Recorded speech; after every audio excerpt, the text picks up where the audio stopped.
So long, man. Have a good rest. Fuck you! Help me! Taking maybe one step more. I really lost my little friend.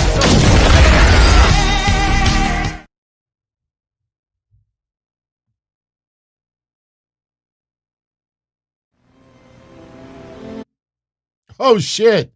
I fucked up. I fucked up. I fucked up.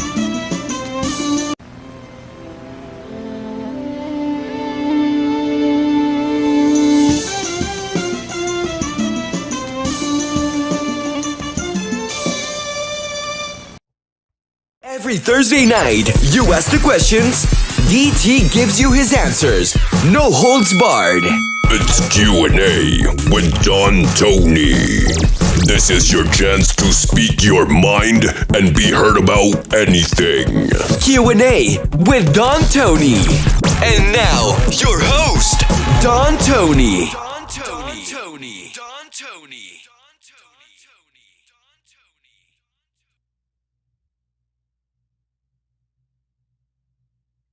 All right. How you doing, everybody? Good evening. It is Thursday night. Oh, it's, you know how cool it is to just have this? I mean, I have no notes in front of me.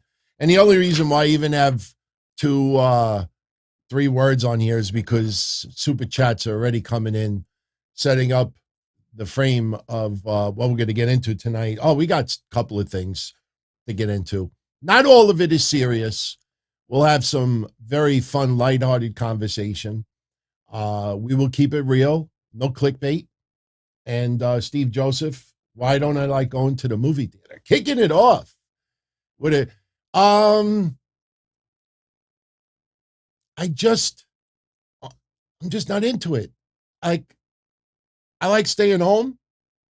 There's a Chinese lady that always shows up in my office every couple of months. You want movie? That's how she said. You want movie? Like $5. And the quality is usually pretty good. There's just not a lot of movies out there that I feel like I gotta go and see. I mean, when I first started dating my fiance 9 years ago, you know, we went to numerous movies, but lately, I don't know, the films are not as good. So, yeah, that's why I don't go to the movies. But I hope everybody's having a great evening. This is Q&A with yours truly, the live stream. We're going to get into all your questions tonight. Shout out to everybody in the chat room. We also have to give away a prize. And you know what? We should announce the winner right off the bat. Last week, we did the Guess the Rampage rating contest. And for everybody that tuned in live, and it was a spur of the moment. We weren't even planning on doing a contest, but someone is going to win not only the Lily doll, but they're also going to get the Charlie doll sealed in the package. And all you had to do was be the closest last week to predict the Rampage rating. Last week's rating was 499,000 viewers. And congratulations to, who is that? Wait. Let me zoom in. Mike from New York. I think Mike yesterday, was it him? He was like, you know, when are you going to announce the winner of the giveaway? And if it was Mike, now I know why, because he knew that he came the closest. All you got to do is look at the replay of the chat transcript and you can figure it out yourself. He predicted 501. So he was only 2,000 away from nailing it. So my friend, email me, dontony@dontony.com, or you could send me a DM on Twitter and I will get your prize out right away. So hope everybody's doing good. You know, I didn't even realize that the picture was still on the screen. So I got a little bit of vintage DT Wrestlecrap for you tonight, and I found it. I have been doing this stuff since 97, and one of the earliest stories that I talked about for the last 25 years was something I did at my high school graduation. And you know what? Since I only captured 2 minutes of the video, And I didn't even bother with audio because there's no like real music or anything, and there's just noise and commotion. It keeps the file size small. I searched and searched and searched for the freaking video, and I found it today. So I'm going to share that with you in a couple of moments. You know what's funny also? I found this too. And if anybody's really going to push me, I next week will go into the box and pull out every tape to show you that I wasn't joking. Remember when I told you all that I actually had owned the first season or 2 seasons of XPW, the original masters, the master copies?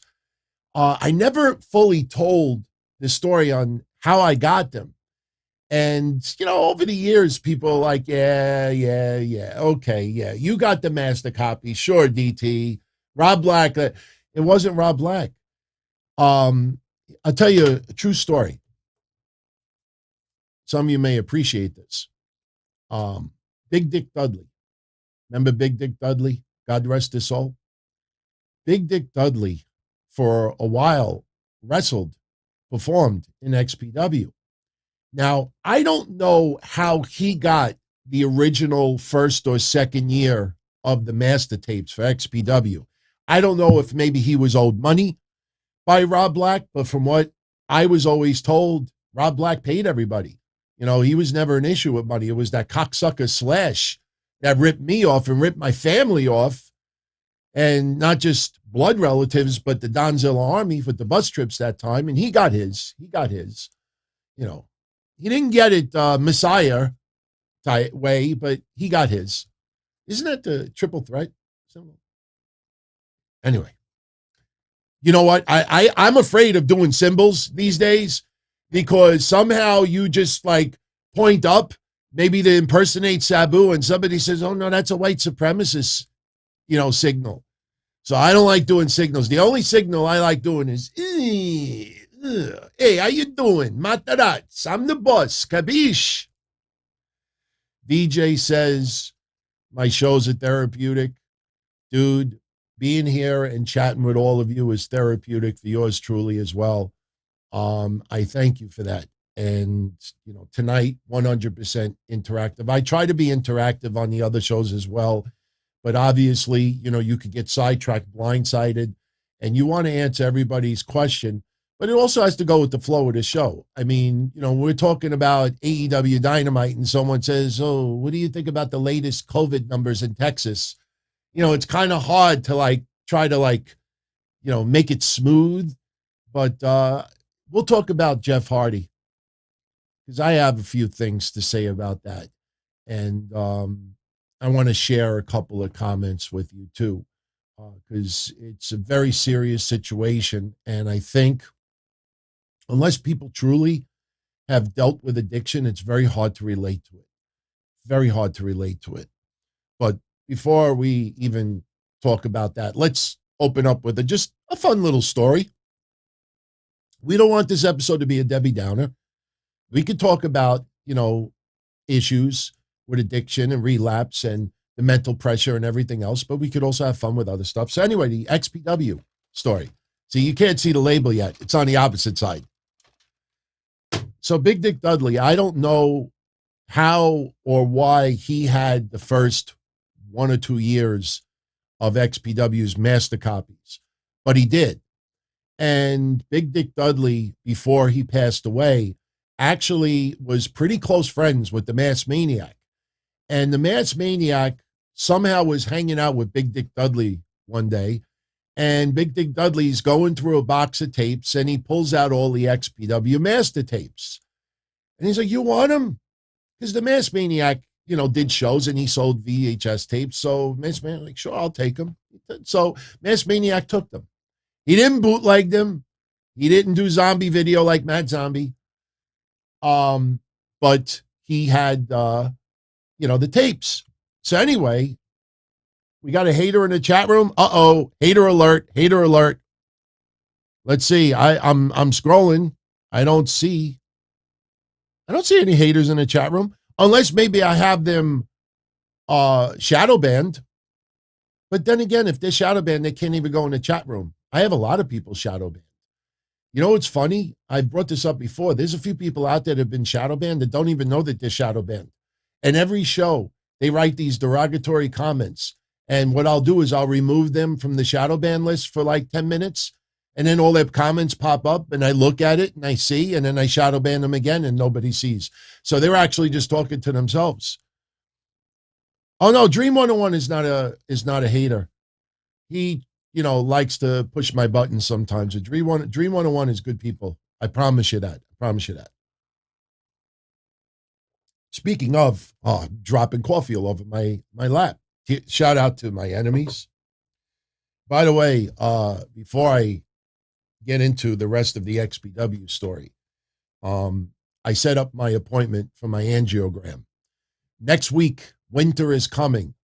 Next week for yours truly, angiogram is coming. I have pre-op next Wednesday morning at 8:30 a.m. I got to go get blood work, a COVID test, get all this shit done. And then next Thursday, I'm getting the angiogram. So as far as a programming note, I'm going to keep it simple to the point. No dramatics. I'm going to shoot a little video at the hospital, so I'm not shitting any of you. But next Thursday, when the angiogram is done, they know the results immediately. So if everything is good and nothing is serious, I get to go home. My groin will be sore for a freaking week. For people that don't know how they do the angiogram, they go up through your groin. Oh, I'm going to freaking love that. I better get laid this weekend because next weekend it ain't happening. But if nothing comes up and I don't have any complications that I have to stay and get a stent or anything like that, I will be here next Thursday night. If for any reason something comes up, I will obviously post something in the community section and something on Twitter to let everybody know, hey man, can't do the show. I'm stuck at St. Francis Hospital. So, Philip Maffey, my thoughts are with you, my friend. I almost feel bad. There's no reason, that you have to super chat, bad news like that. And you write it in the chat. Of course, I'm going to acknowledge him, my brother. But his aunt passed away yesterday from dementia. And he learned about the Jeff Hardy stuff. It's been a very sad 24 hours. Well, look, I am definitely going to talk serious about Jeff Hardy tonight. And we're going to talk it in a straight up way like we always do. No clickbait. Just put it out there because, it will help someone in some way, shape, or form. Even if they're not battling issues, they may have a friend or a family member, and it helps you understand it a little bit. I don't want to get too far ahead, but, the two things I'll tell you right off the bat is, number one, Jeff Hardy's not dead. He's not dead. So returning to wrestling could happen, and not too far down the line. We're not thinking about that right now, obviously. But it's not like Jeff Hardy is in a wheelchair, a vegetable, or dead. That's it. He's done. Of course, with his popularity, nobody wanted to see him go out like that. The second thing is that alcohol is not illegal. It's not illegal. So I want you to just keep that thought when we talk about Jeff Hardy later on. So, but Phil, hopefully tonight's show will just get your mind off of what had happened. And look, regardless of, your aunt, passing away for dementia or any other reason, you don't want to see anybody go through pain. You don't want to see them go through suffering. You don't want to see them go through issues where they're just a mess. That's the only thing, and I say it to this day, that's the only thing that keeps my sanity a lot of ways when I think of my dog. I still get the nightmares. I still, wake up crying sometimes because it feels so real that he's still alive. And, I also think about it that if he was alive today, he was born in, I think, 1998 he was born in 1999. So he would be 22 right now. So he would not be here even if he had just gone from old age. But just the way he went down was just horrible. It's a nightmare to this day. But I have come to accept that, I didn't want my dog suffering. I don't want him to be in that pain. They don't speak English. They can't speak out. They whine and they cry, but they can't talk English. Hey, can I get a little morphine here? Can you put a little bit of morphine in my Alpo? We want to keep people around because nobody wants to say goodbye. And it's almost selfish on our part, but it's totally understandable. Oh, yeah, Roger Rubio, I will share the Freddie video from earlier today. He devoured that meatball. I should have taken a picture of him with the meatball, but I have one somewhere from the past. I don't have it with us tonight. So let me finish up the XPW story. So the Masked Maniac gets his hands on the first 2 seasons of XPW. Season or 2, I don't remember. Big Dick Dudley dies. So I think the story may have been that Big Dick Dudley wanted the Masked Maniac to put him on DVD, digital, because nobody really uses VHS tapes, even back years ago when Big Dick Dudley had passed. So when Big Dick Dudley passed, obviously there was no reason to give him back the tapes, right? I know it sounds harsh, but anyway, Masked Maniac owed me some money.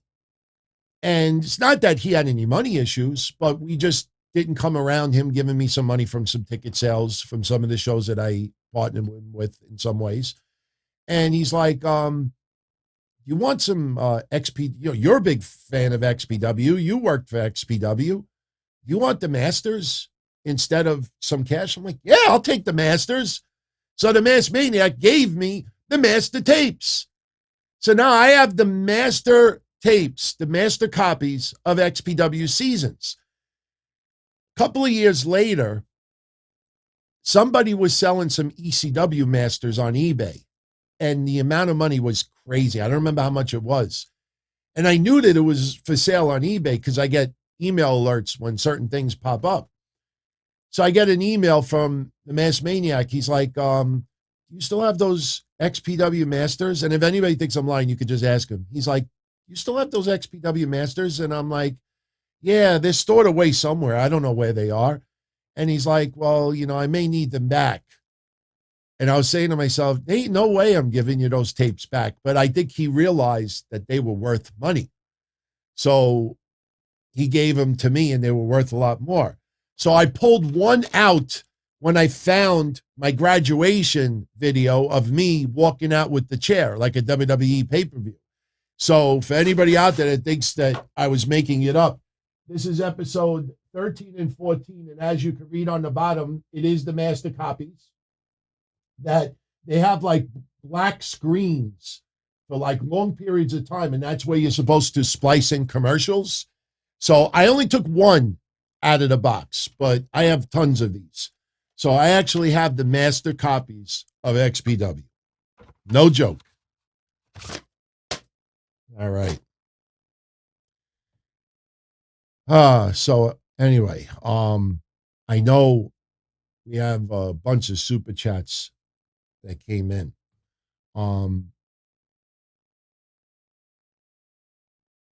Sal Amendola, happy holidays, DT. Thank you for always keeping it real without the clickbait. So I need to know my thoughts on the Jussie Smollett verdict. Oh man. I'm gonna answer it very quickly, very to the point. I'm not a black man. I'm not a gay man. I could only imagine what that guy had gone through in his life, just for the simple reason he was black and gay. But that doesn't justify doing what he did. And he was found guilty of, I believe, 5 of the 6 charges. I think the only charge he was not found guilty of was lying to a detective weeks after the incident. But he lied to police, and he lied about the story. And I'll only say this. As a white guy, me, and someone who voted for Trump the first time, but not the second time, and someone who met Trump before, my father did work with his dad. Trump, I look, I am not this big supporter of Trump anymore. I have expressed publicly of all my criticisms of President Trump. I personally don't want to see him become president again, to be honest with you. But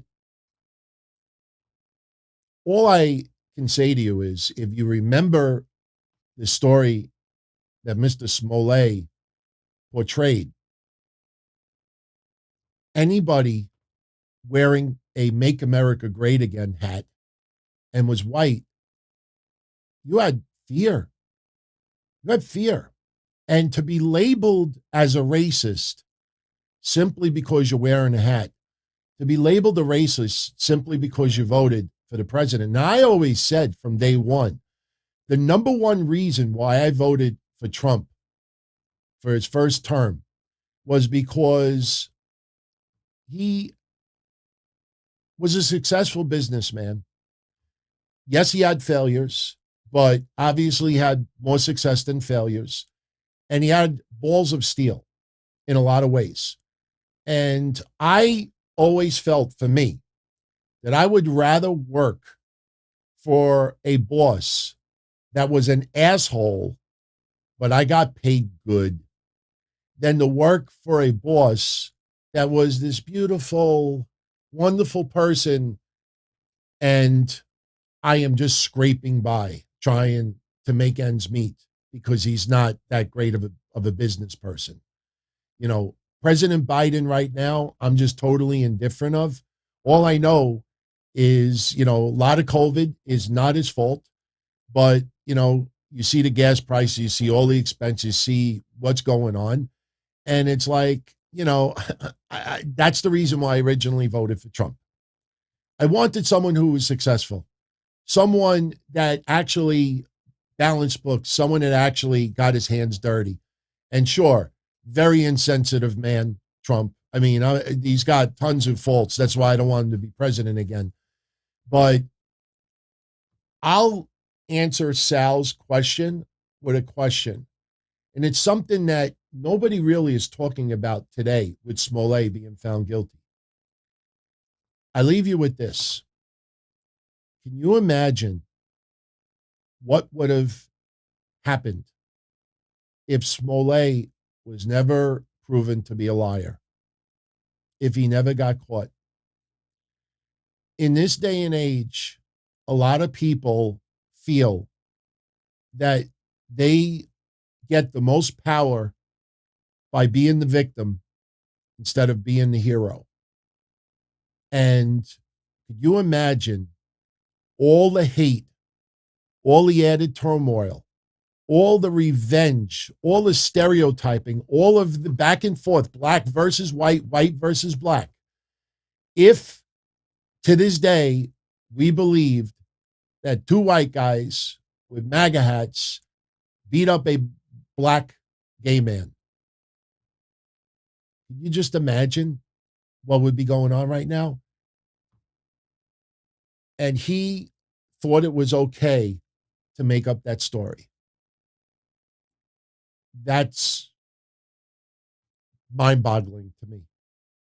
It's mind-boggling to me. It makes the original Tawana Brawley situation look like nothing. Look like nothing. I don't blame him for despising Trump, but to turn around and literally make, almost a war, just a crazy war based on a lie, it's horrendous, horrible. It's horrible. So that's the way I can answer that. James Tutton, can't wait for tonight's show. Didn't we already know Johnny was taking time away from WWE to be a dad, Johnny Gargano? Why is everyone tonight acting like it was a hidden secret?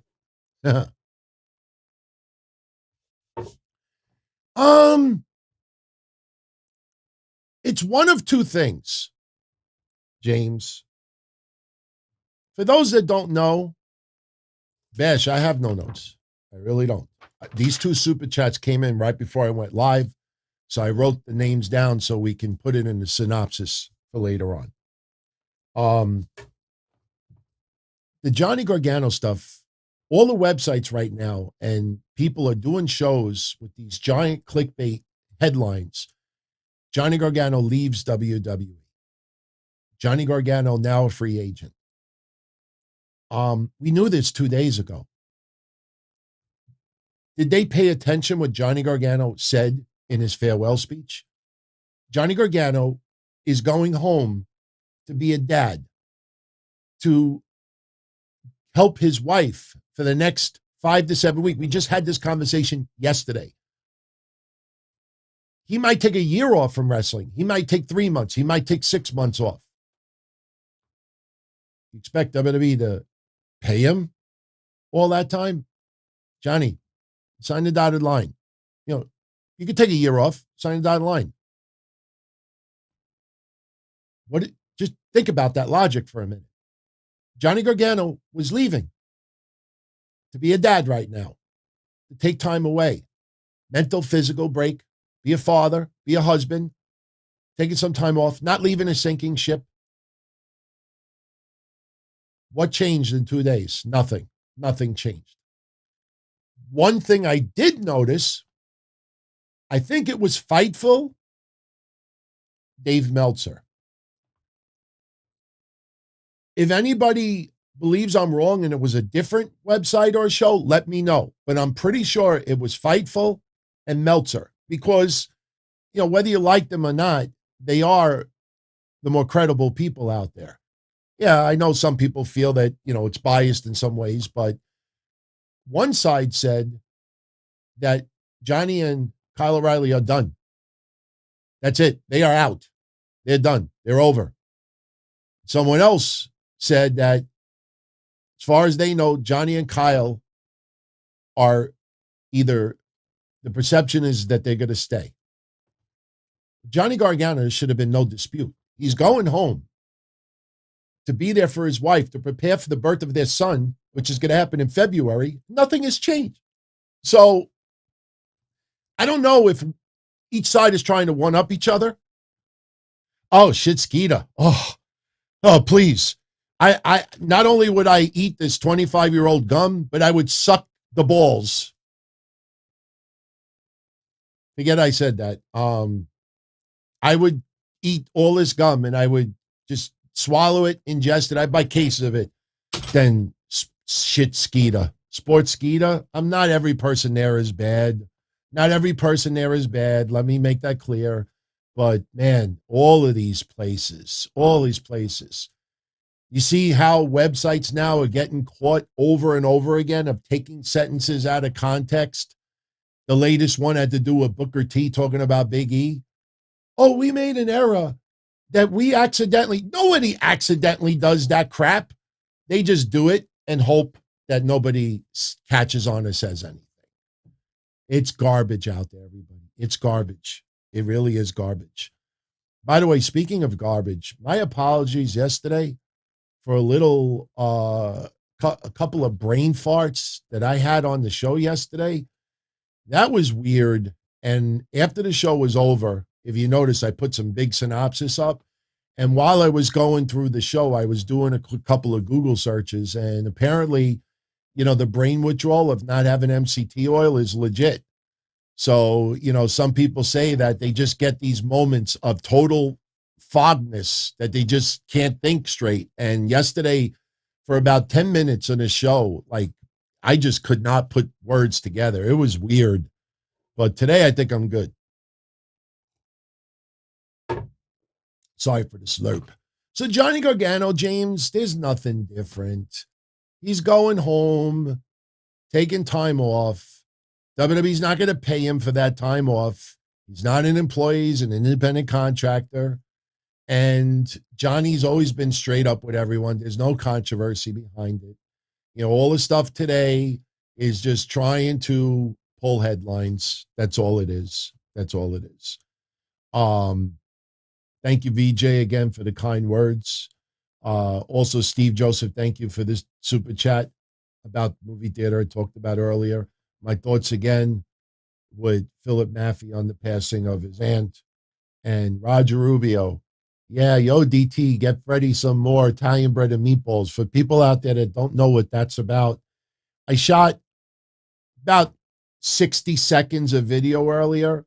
So if you want to get a kick out of something, yeah, this is why Roger is saying this. Let me just pull this super chat down and pull this up. All right, here you go. Freddie is an African gray, but in this house, he's Italian. You can have meatballs and Italian bread, right? I heard you just said yum. You gonna eat your dinner?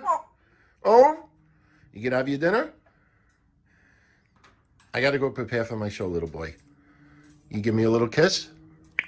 No? Say hello to everybody? Come on. Hey, I love you. I love you. No, you did that last time. You almost broke my phone. All right, I gotta go. Go eat your food, okay? Can I have a kiss? No? All right. Bye, Fred. Say bye to everybody. Bye. Bye. Lift your wings. Come on. Wave goodbye. Come on. Bye. He'll wait. He'll actually flap his wings. Ready. Freddie. Bye. There you go. Come on. Bye. Say bye, Fred. Bye. Come on. Wave it. Bye. I love you. All right. Later, everybody. Yeah. So that's my bird. He is what, 25 years old, 26 years old. And if you've never seen this vintage photo, this is Freddie and yours truly from around, I think this was 1995 or 1996.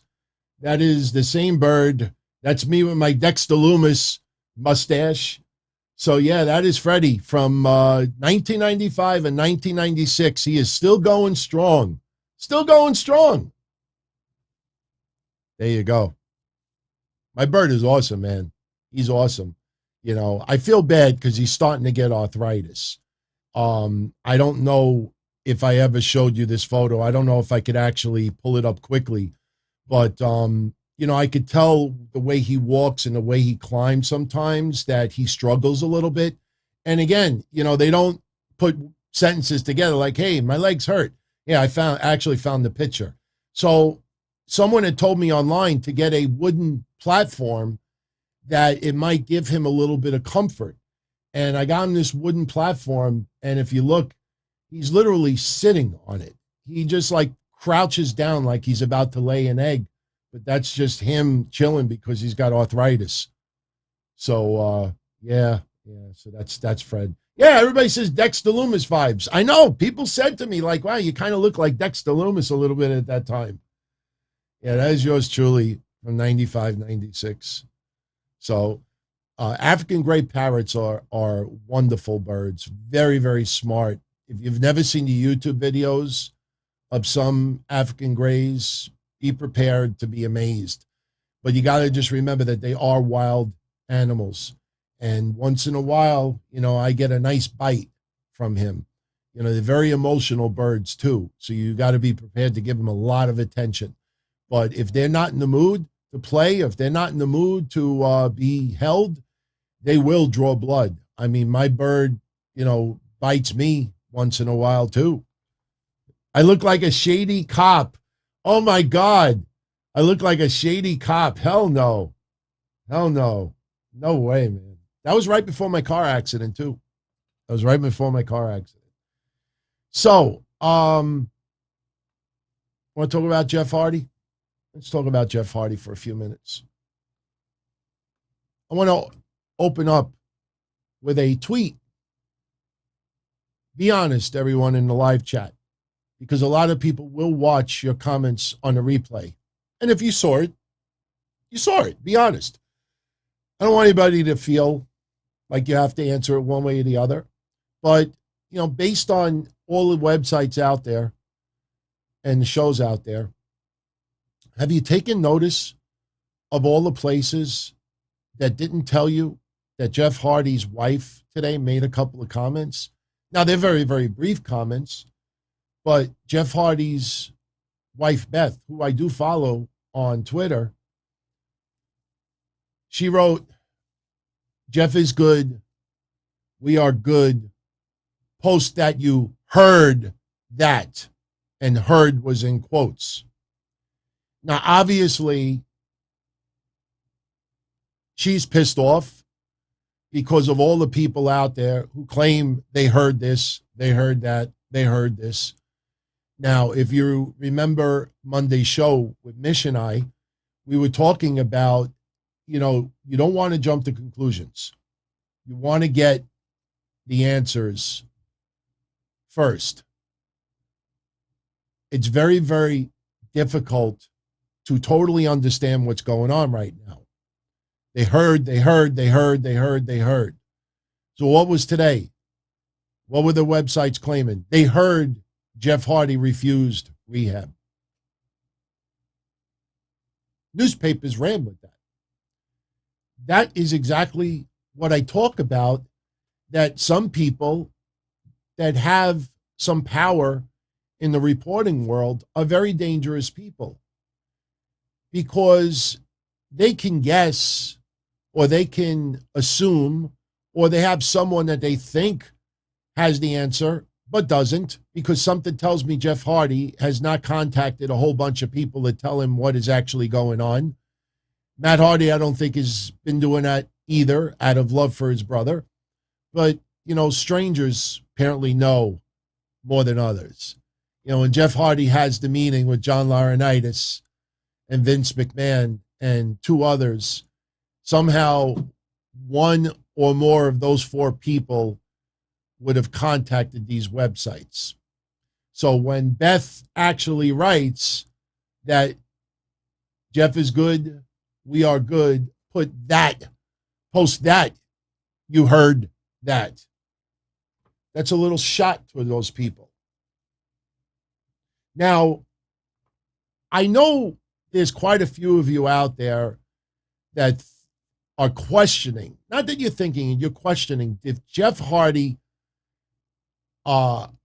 show up boozed up to intentionally get fired. I'm a little surprised that anybody would have that thought. That's almost as ridiculous as the reports going around today that AEW sent fans home yesterday, and that's why there were tons of empty seats in the building. Interesting how all of those fans that were sent home suddenly didn't know how to shoot a little video with their cell phone. Look at this fucking shit. I'm at AEW. I paid for these fucking tickets and they're making me go home. I don't have a fucking COVID test. Nobody recorded it? Hundreds, thousands of people? Nobody? This is what I mean. Take a little common sense. Take a little step back. Just because you might get a little attention on a show or a tweet or a website or a news article, doesn't mean that it's true. I will tell you that if you want to know about AEW having so many seats empty yesterday, the answer was online. It's just that, I don't want to say that nobody bothered to look. It's just that the people that wanted to push this narrative that Tony Khan bought tons of tickets, and that's why they claimed all these tickets sold and so many people didn't show, or they want to just say that, people left, they were sent home. That's why they were fans there that were going, but they were sent home. The truth is, all you had to do is go on the retail website yesterday. Did people forget what scalpers do? Do people forget that you have these resale sites that buy blocks of tickets, and then when they resell them, they resell it with a disclaimer that by buying these tickets, you understand that, you adhere to the COVID guidelines of a particular state? A lot of scalpers buy tickets, and then they think because AEW is definitely a popular product, it's the new kid on the block as well, that, hey, I'll buy a ticket that's worth $60 and I'll sell it for $300. And then you get closer to the event. Okay, I'll sell it for $250. I'll sell it for $210, $180, $160, $140, $120. The day of the event, oh, let me just sell it for face value. An hour before the event, Let me sell it for $3. Anybody remember the story not too long ago that tickets were being sold for $1 right before the show went live because a lot of scalpers got stuck with tickets? That's the reason why seats were empty yesterday. And let me also say this, in defense of Tony Khan, in defense of WWE. And I brought this up before. If you're a wrestling company, Ring of Honor, you could use your favorite wrestling company. Use your local indie promotion. All of you tuning in, just think of your favorite promotion, whether it's one of the major companies or a local indie fan. Now, let's say that event, your favorite company is doing a show, heavily publicized, 5,000 seat tickets available, 5,000 seat arena. And it's a popular show that a lot of people are interested in going. Now, you run the Fed. Pretend you run the Fed. Your goal is to sell 5,000 tickets. You sell 4,800 of them. You have every right to go publicly and say, we have amazing ticket sales for this particular event. If scalpers buy all 4,800, AEW still got their money. If you own an indie wrestling fed and scalpers buy up half the tickets and they can't sell them, you still have the money for the ticket sales. Ticket sales are based on how many tickets are sold, not how many people show up. Scalpers, especially with the way the economy is, this is an easy way. It's almost like the stock market. You buy a penny stock, you hope that it goes up, and then you try to sell it quick and make a profit. Scalping tickets is almost like the stock market. And what happens to a lot of scalpers is risk. They buy 10 tickets, 50 tickets, 100 tickets. They'll put them on eBay. They'll put them on secondary resale sites. And they'll put a reserve on eBay especially. And if the tickets don't sell and it starts to get a little closer, you see the price drop. And then some of those scalpers are left with their tickets. Well, guess what? AEW did sell those tickets. Just so happens that some scalpers bought them. It's not brain surgery. It's not brain surgery. I don't know what happened on Impact tonight, but I do know that Lady Frost, I believe, is signed with Impact. That's a good move. Lady Frost is a women's wrestler that I know some of you have seen her work. She is not a household name yet, but she has definitely upped her game in the last year or two. And it's cool to see her to start getting some recognition now. I mean, look, I know she's been in other promotions as well, but Lady Frost, start getting used to that name. You're going to hear about it more and more and more, even if it's Impact. VJ thinks signing the Iconics, the Inspiration, was a bad move. Why was it a bad move? Wasn't a bad move. I mean, Impact Wrestling right now gets 96,000 viewers. That is awful. So look, obviously getting let go from the WWE lit a fire under Billy Kay's ass. I'm not saying it didn't for Peyton Royce, but it did light a fire under Billy Kay's ass. And they know that their options are limited right now. They want to stay together. I don't think it was a bad signing by Impact at all. What they have done with them, maybe not be the greatest right now, but, look, there's a reason why Impact only gets 100,000 viewers. There's a reason why, even with Kenny Omega and the AEW aspect of it, that they still were getting dismal ratings. So they got to try to mix it up a little bit. Now they think Wrestle House might be the way to jack up the numbers a little bit. There's a couple of names out there that might help them, but, we're still battling COVID in a lot of ways, and there's still recovery. Impact, that's why if you notice, it seems like Impact every 2 weeks has a pay-per-view, because just try to get a little money here, little money here, little money here, little money here, little money here. By the way, some awful news. Get well to Bandido. I definitely want to put this as a timestamp later. Because Ring of Honor is having their last event. And trust me, do I think the Ring of Honor name is going to go out of business? No. It'll stay around. But reimagining Ring of Honor, think of Ring of Honor's legacy going back to 2002. And even think of recent years. What do you think they possibly could do that's going to be better soon than what it is now? When you already have Sinclair that is just tired of investing that much time and energy. When wrestlers are free to sign elsewhere, what is it reimagining? Oh, we're just going to have whatever indie wrestlers are available and put them under the Ring of Honor banner? That doesn't feel any exclusivity. So Ring of Honor in name will be around for a while, but the promotion is pretty much gone. And go figure, Bandido tested positive for COVID. So he will not be able to defend the Ring of Honor World Championship in Baltimore on December 11th. That is awful, awful news, because a few people have pointed out they have TV taped throughout the month of December. I mean, how do you alter all that? I don't know how you alter all of that. But obviously the most important thing is Bandido to get a speedy recovery. I mean, you just don't want to have anybody have COVID. And I got news for you. Today, I actually had a little COVID scare. I don't think I got COVID. I feel 100% fine right now.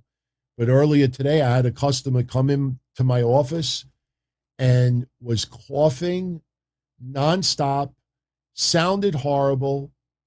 And I told the customer, I said, why are you out of your house right now? Oh, I feel better than I sound. I'm like, dude, I didn't say dude, but I said, I can't run the risk of me getting sick or having other customers come in and get sick. I told them, I said, go home. Pretty much what I really want to say is get the fuck out of my office. So I got him out of the office quickly.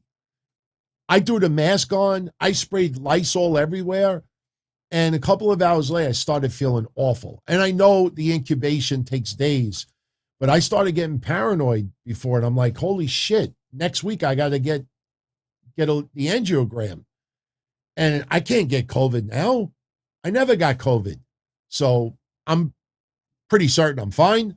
But man, you get in a situation like that, there hasn't been many times in the last 19, 20 months that I had someone coughing literally next to me. I mean, just coughing nonstop. And I'm like getting all nervous and paranoid here. It's not a good feeling, man. So best wishes to Bandido. Best wishes also to Chris Jericho. For those that are not aware of it, Fozzy is performing, I believe, in the UK right now. And there was a press release posted earlier that Chris Jericho had checked into a hospital for a non-COVID related treatable health issue. We don't know what it is, but I don't believe it's serious, because if you read the press release that is on the screen, and honestly, for my audio friends out there, you're not really missing anything. Or it almost says that they hope that they can complete the UK tour. So the fact that in this press release, they're saying that they hope that Fozzy could complete the UK tour, whatever it is got to be something extremely minor. Who knows? Maybe it's a cut. Maybe he fell and maybe he got, cut, a little deep that required stitches. Maybe it's dehydration. It could be anything. But they purposely went out of their way to let everybody know it was not COVID related. But still, the fact that you hear that Chris Jericho had to go to the hospital, that's never a good thing. He wasn't going just to hang out. Yeah, Jericho, man, for the people that make fun of his tummy, that guy works his freaking ass off. I mean, God bless him. Seriously. God bless him. I cannot criticize Jericho. I can't. So let's focus for a few minutes on Jeff Hardy. So we don't need to set this up. You already know the story. Jeff Hardy walking out of the 6-man tag match in Texas, hopped the barricade, walked away. I know this is going to sound totally insane when I say this. You know what I immediately thought of? And yes, this is my warped mind, just thinking outside the box. Do you remember this scene in Forrest Gump where Forrest Gump is just running? He's just running. And all these people are running with him. And then he just stops. I don't feel like running anymore. I'm going home. I almost get that feeling from Jeff Hardy.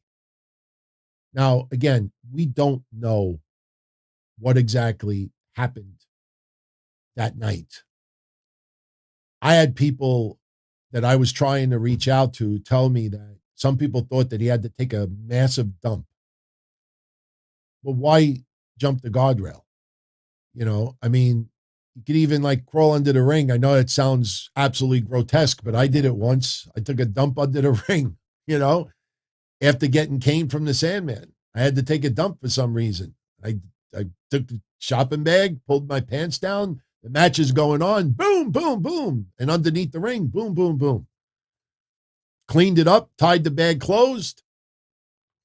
I feel bad whoever took that ring apart that night. What's this bag? Oh, maybe there's screws in the bag. Oh, I took a dump underneath the wrestling ring. But with Jeff Hardy, doesn't it almost look symbolic? Doesn't it almost look symbolic that Jeff Hardy was just quick moment? That's it. I'm done. I'm not walking out the rampway. I'm going through the crowd with the fans. I don't want to be in this position anymore. I do not know. I will not claim to know. All I could tell you is from what I hear from the people that matter. When Matt Hardy says Jeff Hardy is okay, when Beth Hardy says Jeff Hardy's okay, if Jeff Hardy had this big relapse and was not okay, I don't think either one of them would go online and try to paint this picture that he's okay. Nobody today thought about, was it Jey Uso or Jimmy Uso? Was it Jimmy Uso that had the relapse? See, the thing is, I always mix both them up when it comes to, the alcohol. But someone in the chat room clarified, was it Jimmy or was it Jay? I think it was Jay. No, wait. I think it was Jimmy Uso. I'm just waiting. It's like a 6-second delay. So for my friends tuning in on the replay, which Uso was it with the alcohol issues? Jimmy Uso. Yes. Thank you, Jeff. Jimmy.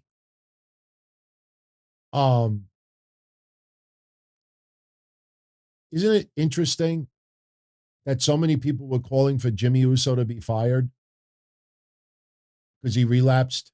And a lot of people also thought Jeff Hardy relapsed, but because Jeff Hardy is so beloved that WWE is evil because they fired Jeff Hardy. Jon Moxley needs help and AEW helps him. Jeff Hardy needs help and WWE fires him. That was the toxic stuff going around today. The thing is with Jeff Hardy is this. This is why I said earlier about the alcohol comment. Alcohol is not illegal. Jeff Hardy is an adult. Most of you out there are of age. I am of age. Jeff Hardy, at his age, because of what he's famous for doing, nobody wants to see Jeff Hardy do headlocks. Do you remember about a year ago, Jeff Hardy had a couple of matches? You remember when we had those conversations that, I don't know, Jeff seems a little off. Remember how close he came to hitting his head on the guardrail that time? I think this was something that almost everyone out there forgot about over the last year. There was a point a year ago that there was matches, that there was some really scary moments with Jeff Hardy. This man is taking a lot of moves, a lot of bumps that wanes on the body. The guy doesn't take painkillers. The guy, I should say Jeff Hardy. The guy sounds rude. But Jeff Hardy has had a problem with alcohol. You can't just take Tylenols or meditate and the pain goes away. What a lot of people, I think, don't understand, and it's you can't fault them about it, because unless you've been there with addiction, you don't understand. It's not just the physical part of it, but it is the emotional fight, the battle that you have with the rest of your life. I talked recently about Tammy. Tammy was in the hospital. Tammy has had issues with alcohol. And I have always said that it is an illness. It is a battle that you will have for the rest of your life. Jeff Jarrett, that is a battle that he will have for the rest of his life. Others, that is a battle they will have for the rest of their life. It's not the temptation of, yeah, let's have a drink, let's hang out in the bar, let's go watch a little football.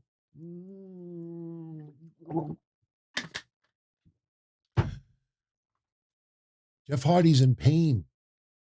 Jeff Hardy's in pain emotionally. That temptation of having a drink to numb the pain a little, make you feel a little better. He's an adult. If Jeff Hardy wants to have a drink and he's not driving and he's not in the ring, he can have a drink. Who's going to tell him no? We could tell him no. His family could tell him no. It's not illegal. So this man is battling vices that he is going to battle for the rest of his life.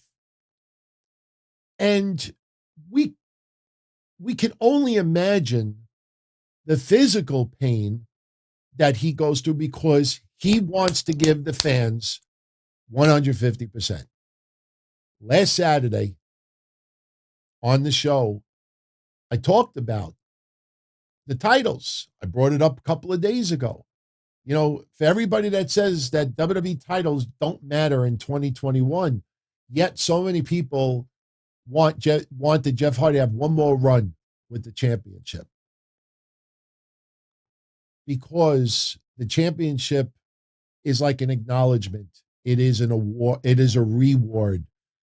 They love Jeff Hardy. Jeff Hardy is beloved. Nobody wants to see him hurt physically or mentally.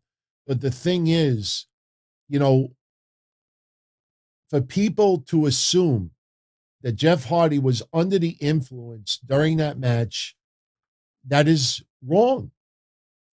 Unless someone in that match, or WWE or Jeff Hardy, come out and admit it, that is just a guess or an assumption.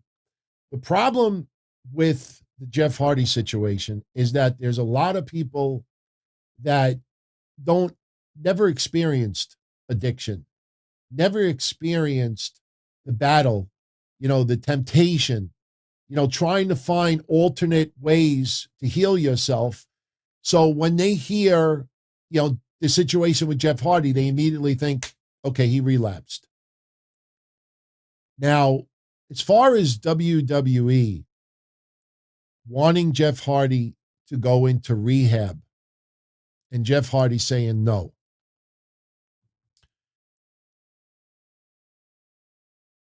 who are we to think that Jeff Hardy has an alcohol problem now? That his body is so beat up and the pressure of performing at an elite level, no pun intended, and the pain that comes with it and the stress that comes with it. And you're like, man, I just can't anymore. I just can't anymore. I truly feel that Jeff Hardy hopping the guardrail and walking out into the fans was symbolic.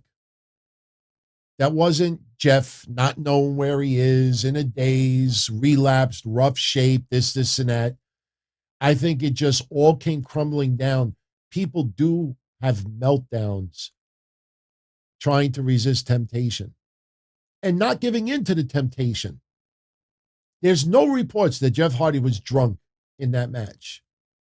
And no one should assume that he was drunk in that match. But the pain, physically and mentally, and the pressure and the stress and everything building up, we're only human. And it's a battle for you and I. Can you imagine what it must feel like for those larger-than-life stars? So when you hear Beth Hardy say, Jeff is okay, and Matt Hardy say, Jeff is okay, they're not lying to us. So, to immediately think that Jeff Hardy is on the edge, or Jeff Hardy had a massive relapse, that he totally is off the, just off the wall with this, and it totally fell back into the demons. That is unfair, and that is without facts. And Sean Waltman versus saying, why am I making excuses for this? What am I making excuses of? What am I making excuses of? Battling addictions is not cut and dry. It's not one-stop shop for everyone, just like Sean Waltman said in this tweet earlier. Not every relapse is a reason to go to inpatient rehab. His best recovery came many years after he did his third stint in rehab and had totally relapsed again. He came out of it on his own with the help of evidence-based treatments and a hypnotherapist. Someone in the chat room earlier brought up Diamond Dallas Page with the yoga. That might be an excellent choice for Jeff Hardy. My point is this. If Jeff Hardy did not fall off the wagon and is having all his pain issues and does have a drink afterwards, if WWE wants to send him to inpatient rehab and he's like, man, I don't have a problem. I'm an adult.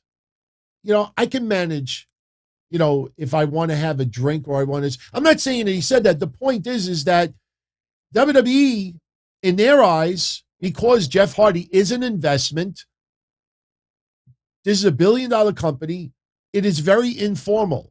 Go to inpatient rehab.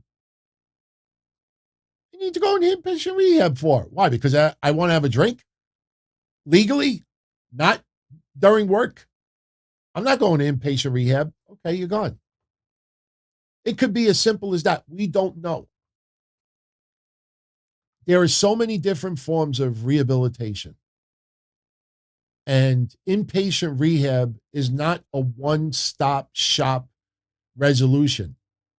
If Jeff Hardy is dealing with tremendous pain and can't resolve it with TENS machines, aspirin, massage therapy, acupuncture, if that just doesn't cut it, and it's not fun to wrestle anymore. And in the back of your mind, you got that temptation that, man, a nice drink right now after the show, that would set me straight. My body, and all it does is masquerade. So my point is the opposite of what that gentleman said in the chat. I am not making excuses for Jeff. I am not making excuses for anything about this. What I'm saying is that whatever Jeff is going through, Jeff is the one that needs to resolve it the way he feels necessary. If Jeff Hardy thinks that he doesn't have a problem and wants to have a drink once in a while or a beer or something, who are we to tell him? I mean, just because someone has had an alcoholic problem in the past doesn't mean that every single person that has ever had an alcohol issue can never have a drink again. That once you're addicted to alcohol, that's it. Anybody that even tastes it, that's it. They're going to relapse and they're going to abuse it. We don't know. We don't know, and we shouldn't assume. But it is very, very consoling to me to see his brother and to see his wife say that he's okay. That doesn't sound like them trying to cover it up. I think it just came to critical mass for Jeff Hardy as a whole. And I think just the pressure and the pain and the temptation and just everything just came crumbling down. And did he have a meltdown? I don't know. But to me, it just feels symbolic that he went through the crowd and left that way. It feels symbolic to me. And will we ever know why he did that? I don't know. I don't know if he will ever say it publicly. Maybe he will. But the thing is, the most important thing, everyone, is that we have family members saying that he's okay. He's not deceased. He's not an invalid. He is someone that obviously something hit a boiling point. It's not leaving the sinking ship from WWE. It just got to a point. We're all human. We're all human. And for some of us, you could just have issues with something, a relationship, work, anything, and it just builds and builds and builds and builds and builds, and you try to, put it off or not think about it, or try to ignore it and do this and this and that, and then something could trigger something, and it's like that particular moment, it's almost like clarity. I'm done. That's why when that happened, my immediate thought was that scene from Forrest Gump. He just stopped. How many of you out there have seen people in sports and then just out of nowhere, look, I'm done. Huh? What? Yeah, I'm done. That's it. We've had people do that. We've had people with podcasting, hobbies.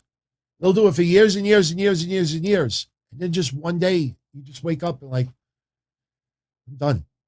That's it. When people retire from various professions, they'll just decide one day, no, this is the time. You've had a lot of people in sports who will tell you, look, I'm coming down to the tail end of my career. I don't know when the time will be, but, when the time is right, then I will retire. And then someone will just say, you know what? This is the time. I woke up today and I felt this is the day. Unfortunately for Jeff Hardy, it happened during a match. He'll be fine, everybody. I'm confident. He has battled his whole life, and he's got a big support group in his family and the whole wrestling universe out there. We're all rooting for him. We don't want to see this turn into a tragedy. But like I said, it's very consoling to see his wife and his brother tell all of us that he's okay. And that was not to make anybody relieved. It was not to lie and cover anything up. He's okay. WWE could have taken the extreme step. We want you to go into inpatient rehab. Why? Why? I don't have a problem. I'm beat up. I don't have a problem. And if I want to have a drink, I can. Why? You see how simple that is? So I don't think we should jump the gun. But Jeff Hardy is no longer in WWE. I am not going to fantasize him teaming up with Matt in AEW. That's ridiculous. I'm not even going to think about when he could possibly return to the ring. Jeff Hardy, his music, always made him extremely happy. Maybe he just wants to focus on music. Maybe he just wants to focus on something else. But at least this happened before something serious happened, or a tragedy or something else. So, Cerebral, thank you very much for the kind words. Look, the reason why I'm saying this all, I'm not making this about me. I know the show is Q&A with yours truly, and I know we're having a conversation, but the thing is this, I'm an open book for pretty much everything, and I have come to accept my faults. I'm not a perfect person, and I have admitted many times that my body's addicted to painkillers. You all know about my car accident in 96. I have permanent injuries from it. Those injuries will never go away. And pain medication and my spinal stimulator that is inside my spine, those are the things that allow me to have a decent life physically. And trust me, I know what it feels like, when your body is craving for something to relieve its pain. And I've said before, if my doctor ever cut off my pain medication, I don't know if I could go on. I've been taking pain medication since 1996. It's part of my chemical system now. When I get sick, that is the worst feeling in the world. Not sitting in bed with the sniffles or coughing up a lung or anything like that. Getting sick for me is the most brutal, because then I have to make a decision. Do I take cold medicine or do I take pain medicine? And you'll be surprised, how difficult of a decision that is when you're in tremendous pain. So I could only imagine what this guy's going through, because I sit on my fat ass since 1996 for the most part. I've done some physicals, but I, for the most part, sit on my fat ass.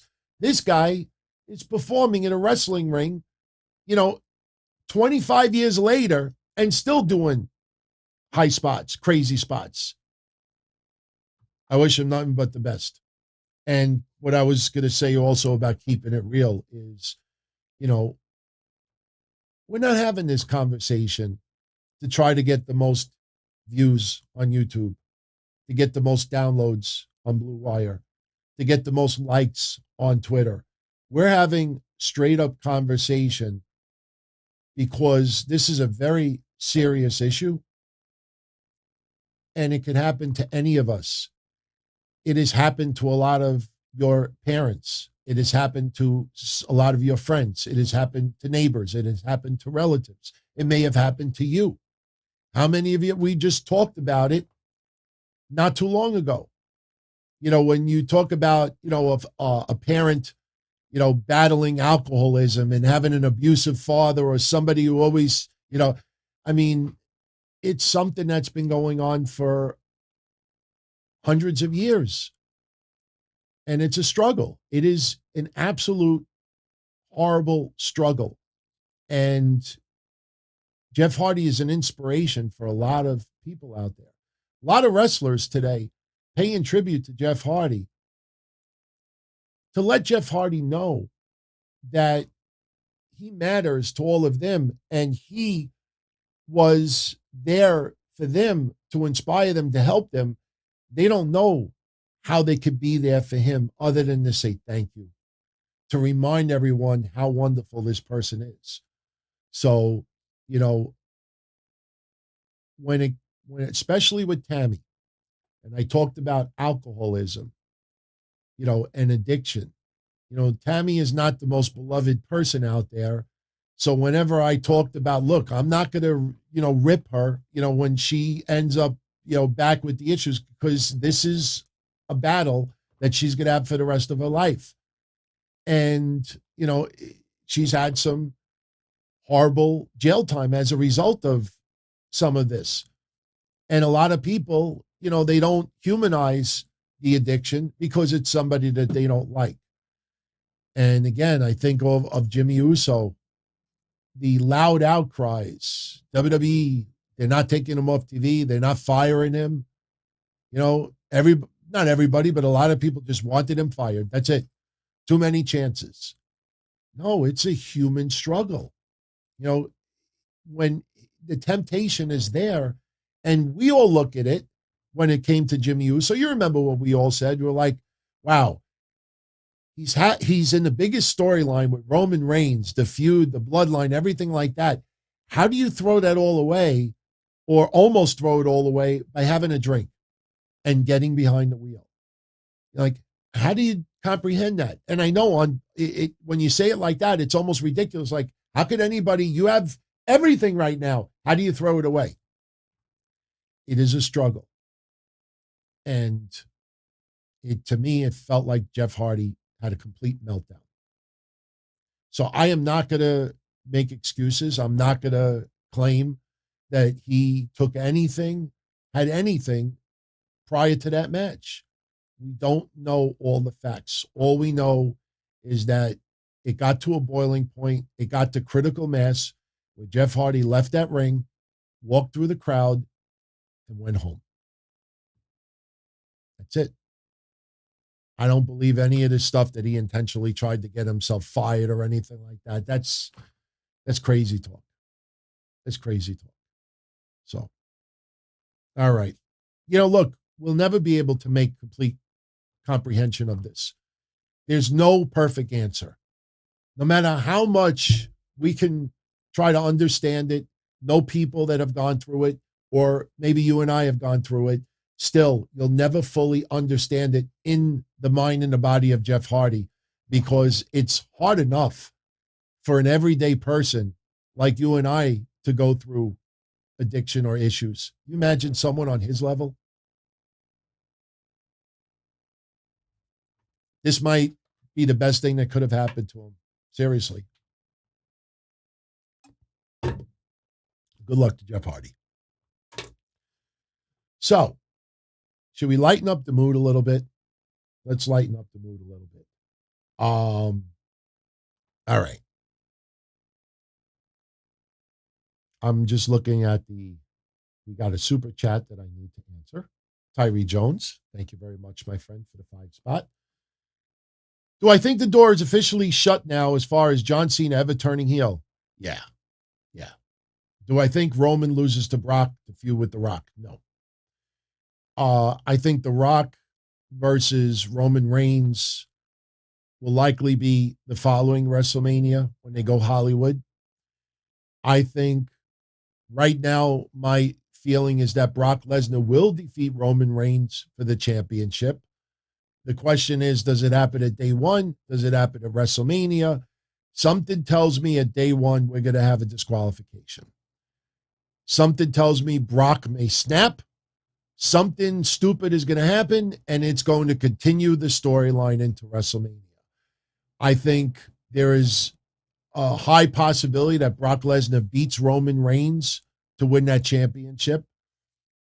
And then Roman Reigns will get that belt back, maybe by summer of next year.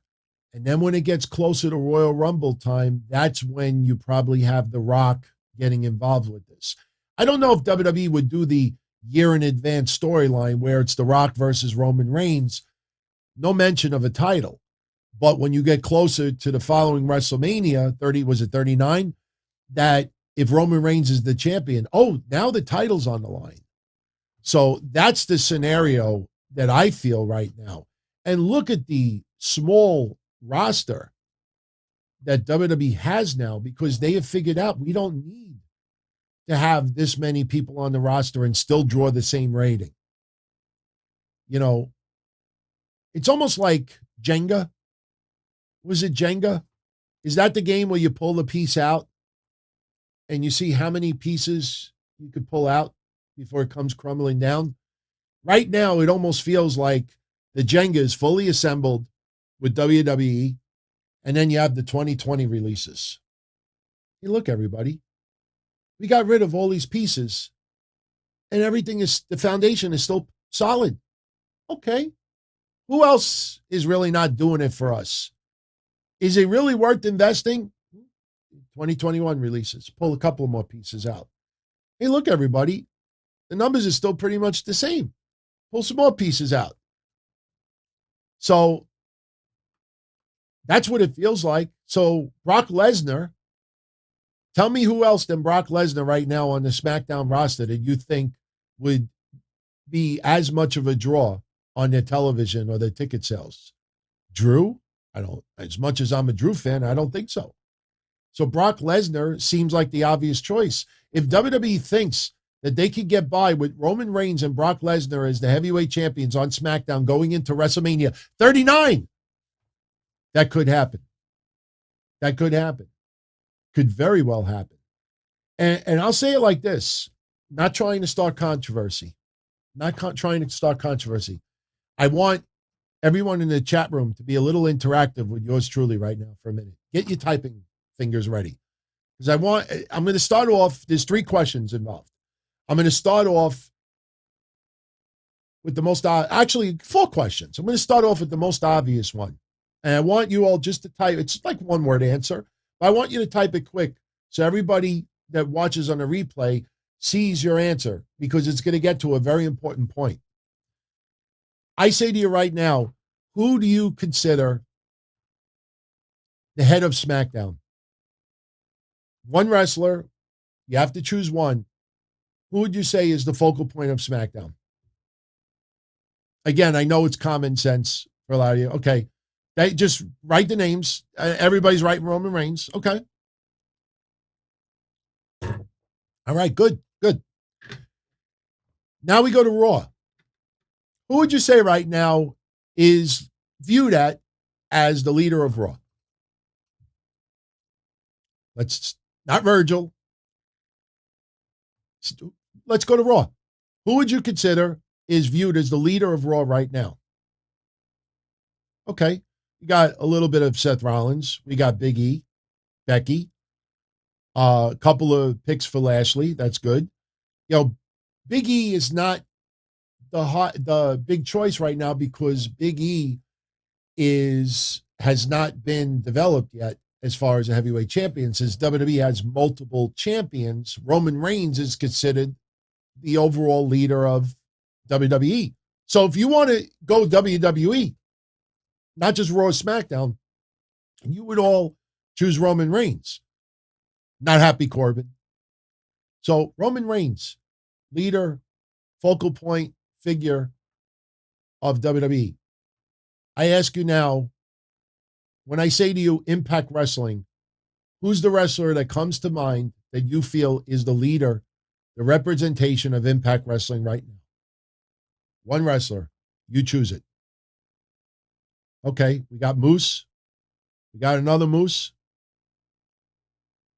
One for Eddie Edwards, but so far, majority is Moose. Totally understandable.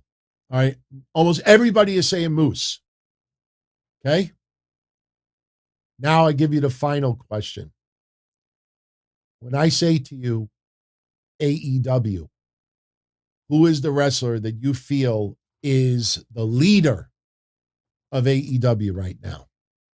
Honestly, who would you say is the leader? Okay, Cody, MJF, Young Bucks, Cody, Kenny Omega, Bryan Danielson, Kenny Omega, CM Punk, Cody, Kenny Omega, MJF. Take note, not one person wrote Hangman Page. Now Sam writes Hangman Page. But what does that tell you about AEW and the heavyweight championship right now? I mean, he's not, last night, he came out to say one sentence. He doesn't open the shows. He doesn't have big spots on the shows. He's been champion now for a month. Does it feel like there's been any advancement in Hangman Page at all? To me, it doesn't. And we didn't even think about this yesterday. What happened with Tony Khan saying that they can't put their hands on each other until winter is coming? They traded fisticuffs yesterday. I'm not trying to be technical here, but you see the perception. Almost nobody looks at Hangman Page right now as the leader, the head of AEW. Is that a good thing or is that a bad thing? It seems like it's all over the place. Now, on Raw, you could say that's similar for Big E, but WWE, everything is under the WWE brand. And when you think of WWE, everybody goes to Roman Reigns. So now this is why I go back to Brock Lesnar. Other than Roman Reigns, who is going to be the leader that's going to draw or have that value, name value? Brock Lesnar. There's nobody else right now. Seth Rollins, we like, AJ Styles and a few others that we like, but they're not the ones to replace Roman Reigns for any extended period of time. It's Brock Lesnar. So, let's get into some more. Shout out to AS7607. She says, years ago, a bird that just like Frankie, called her a bitch out of nowhere. His owner was so mortified, she apologized profusely for that. Well, I will tell you this, honestly. Birds learn they learn phrases, sounds by repetition. If I have a security camera inside, it's Freddy Cam. Some of you on Patreon have seen that cam before live. And, when I'm at work, or if I go out with my fiance for a little while and I'm bird sitting, I'll just go on my phone just to see what he's doing to make sure he's okay. And that's how I look. But if I showed you the video, extended video of him, you will hear him make sounds and mimic things all day long. He'll say something that sounds just like my dad's voice. He will simulate the beeps on an alarm, a home alarm. He'll simulate the microwave. If you watch that video before, if you go back and you hear it, you heard me make a sound. I went like this. I went in that exact order, in that cadence, and you'll hear him. He'll finish it up the exact same way. So the fact that that bird called you that, somebody was either constantly telling that bird that phrase to learn it, or the bird heard someone in the house saying it over and over again.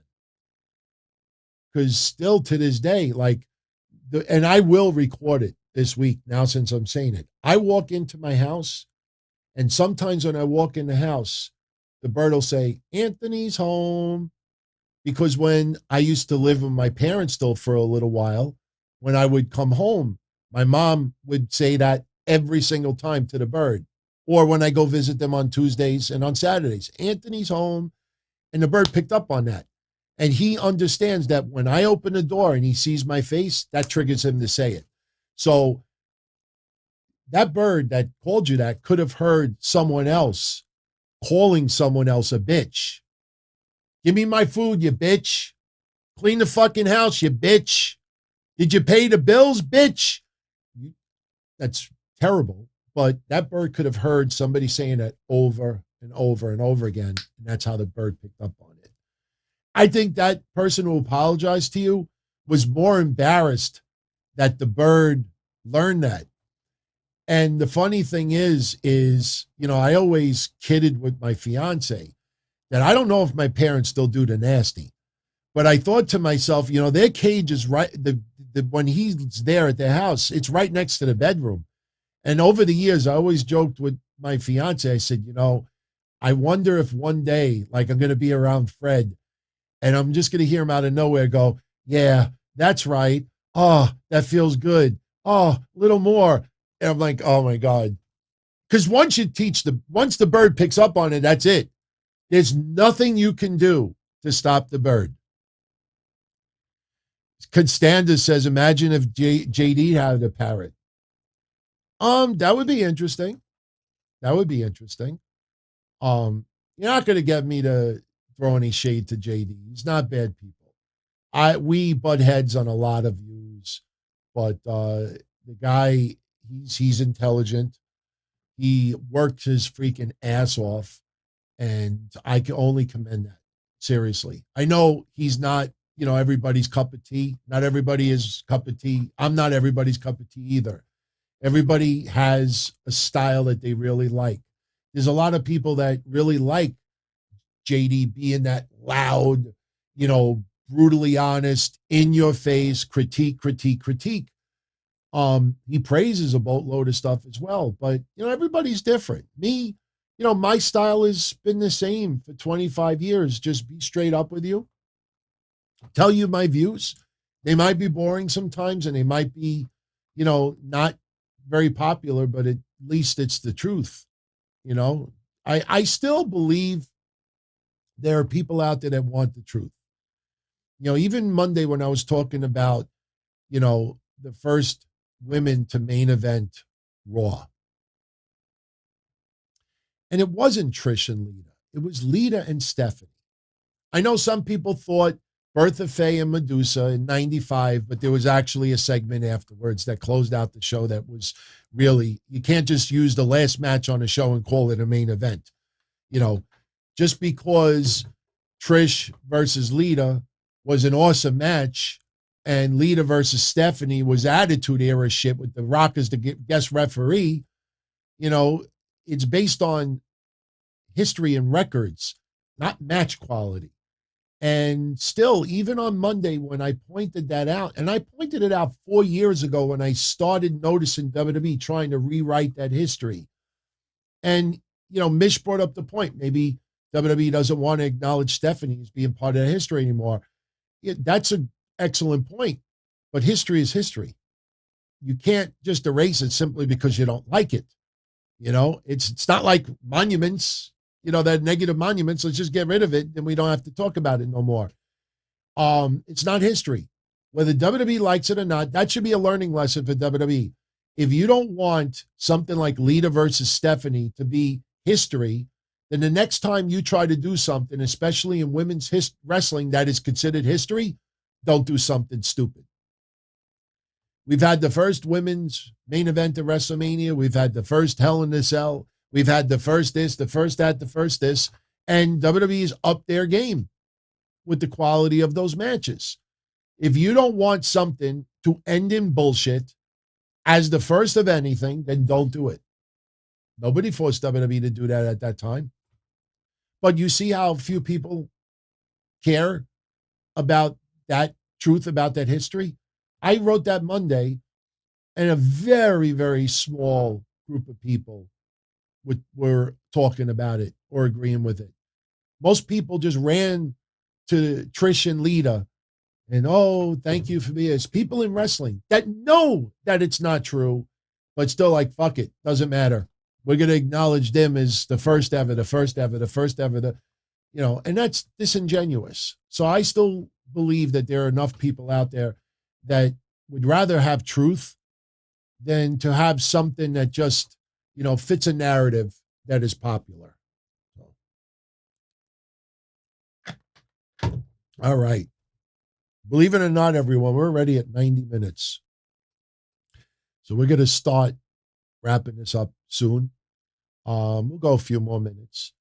Don't forget Saturday, if you wanted to call in to the show Saturday, we will be doing a call-in show. The entire episode will be phone calls.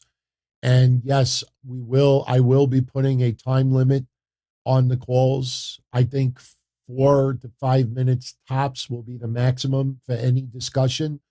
I looked back at the log of everybody trying to call in the last episode, and I felt bad. Don't get me wrong, the conversations were excellent, but one person was on for 28 minutes, and there was like 77 different people trying to call in during those 28 minutes. And that's unfair to everyone else out there. So Saturday, you will see a much different format. But Saturday will be nothing but calls. So you are welcome to hang out Saturday with me for the call-in show. It starts at 8:05 Eastern, so it's a little bit earlier. No, wait, did I say Saturday? Sunday night. Sunday night. Sunday night. I kept saying Saturday night. I mean, Sunday night. Sunday night. So I'll share with you something that I know you'll get a kick out of. WWE pay-per-views, ECW, One Night Stand. I think AEW has done it. Impact Wrestling absolutely has done it. You buy tickets for a special event or a pay-per-view, and you get ringside. You get a commemorative chair to take home. You go on eBay right now. There are tons of commemorative chairs on there, people trying to sell. Some of them are worth a lot of money. Some of them people can't give away. I've been doing this since 97, and I've been telling a story since 1997 that I think, well, I know a decent number of you over the years thought I was full of shit. And I believe that there's a lot of you out there that still think it was BS. And you know me, I always feel that I got to prove to you a lot of the stories that I tell because there's so much fake online. I mean, people tell stories, and 95% of them are not true. So one of the things that I have joked about since 97 is when I graduated high school, St. Francis Prep, that for some reason, and this is late 80s, friends, for some reason, I wanted to take the chair home. Now, this is before WWF had events where you could take a chair home, the commemorative chair. So I always told the story that when I left my graduation ceremony, I took the chair home. And a lot of people like, yeah, okay, yeah, sure. So a lot of you know this story already. There was a girl in high school that I could have had the opportunity to hook up with, but I was overly shy and I never acknowledged her. And to this day, I don't regret it anymore because I'm engaged to a beautiful, awesome woman. But, for a very long time, I was like, man, DT, you're such a loser. I had the opportunity to hook up with this girl, and we had that awkward moment on the bus where she's holding my hand, and I still didn't acknowledge her. And I'm not going to tell that story today. But anyway, the point is, about 12, 13 years ago, we started talking on Facebook. And we started exchanging messages and everything. And I'll just say her first name was Lisa. And she was like, oh, my God, I was watching the graduation video the other day because a lot of people may not know this, but I used to DJ. And I was the disc jockey, one of two that used to DJ the dances at the schools. We did a all-night marathon one time, and I DJ'd the whole night with my art teacher. So she was saying to me, oh, my God, I was watching the graduation video, and you remember that all night, the dance-a-thon and all that, and you DJ'd? And I was like, what video? And she's like, LOL, what do you mean, what video? I'm like, yeah, what video are you talking about? She's like, you never got the graduation video? I said, what graduation video? In senior year of high school, I cut out about 40 or 50 times. I had a Trans Am at the very end of my high school tenure, and I used to park the Trans Am across the street from the school, wax it with my friends, go to diners, not go to school. And I cut out of so much of senior year. And apparently one of the days that I cut out of senior year, they had told everyone, if you want a copy of the graduation video, you pay whatever money you pay. And then after we graduate, they add the graduation video at the end, and then they ship it to you. I never knew the tape existed.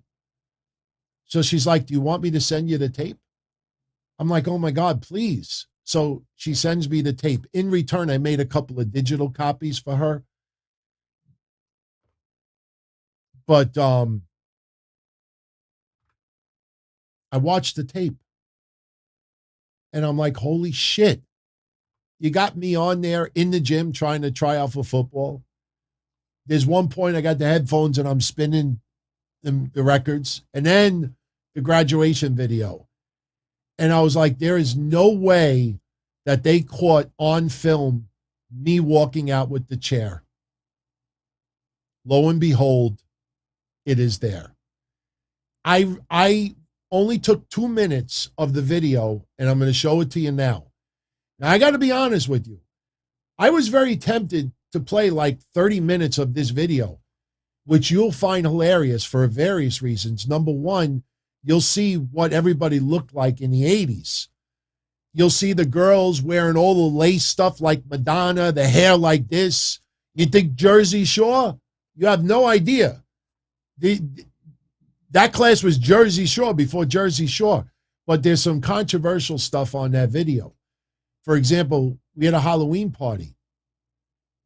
And some people went blackface. Some people dressed up as Arabs, like terrorists. And here's a Catholic high school laughing it up, putting it on a video. That would not jive in 2021. In the 80s, totally different because nobody was trying to be malicious, not justifying it, but they were just dressing up. Crazy. So I will not show that. I will not show that. But I will show you now proof that I walked out of graduation with the chair. And you will see it clear as day. So I am going to show you the video, and I will pause it when we get to the moment. You will see the moment coming because you will see a guy jump on the shoulders of another guy. And I'm not trying to say this to be any controversial with skin color, but the only reason why I'm telling you the skin colors so you could see the moment when it happens. You'll see one of my friends who is black jumps on the shoulders of one of my friends who is white. So when you see that moment, then you pay attention to the center of the screen and you will see yours truly walk out with the chair. So I've been telling you this story for 25 years. Now I got proof. Take a look at the dress, everybody. I know it's a little overly blue, but just pay attention to the center of the screen. That's my friend Jimmy. My friend Jimmy used to hang out with. Everybody always thought he was like Bon Jovi. He was very, very popular. Look at the hair on some of these women. There's Jimmy again. We graduated. Everybody's having a great time. I have about 2 hours of footage, but we're only going to show 2 minutes tonight. All right, they're walking out. Get ready. It's happening soon. It's happening soon. Okay, hold on. Nope, that's not the moment. You see the guy went on his shoulders? It'll happen again. It'll happen any second. Get ready, everybody. Okay, there you go. See, you picked him up? All right. Now pay attention to the center of the screen. Look closely. See the chair? Did you see that chair that was just lifted up? All right, watch. There I am. Look at the hair. There you go. Right behind the head. There, you see it? That's me. Now watch. You'll see me walk out with the chair. All right, I'm going to put it back. Let me put it back. There I am. There's the chair. There's the proof. I walked out with the freaking chair. There I am.